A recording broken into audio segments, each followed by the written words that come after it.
L'accoglienza dei profughi afghani deve essere fatta tenendo conto della situazione complessiva del Veneto. Questa è l'indicazione del presidente della regione Luca Zaia nel corso dell'incontro con la stampa di oggi a Marghera.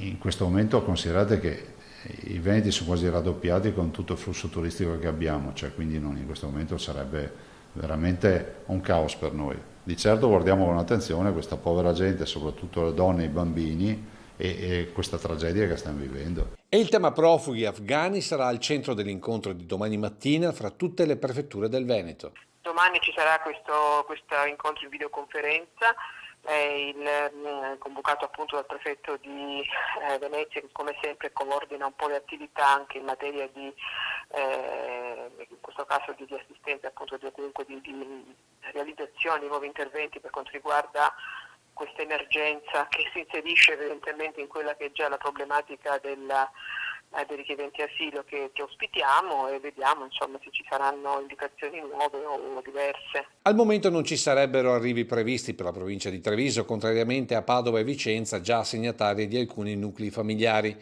Si tratta di persone che da anni collaborano professionalmente con gli italiani dei presidi di Herat e Kabul.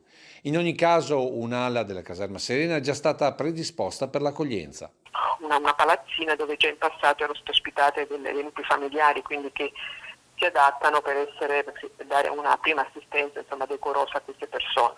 Faremo un incontro in mente con appunto anche associazioni industriali che già ha dato disponibilità, vedremo quello che si potrà fare. Disponibilità all'accoglienza è arrivata oggi dal mondo del volontariato con il presidente Alberto Franceschini.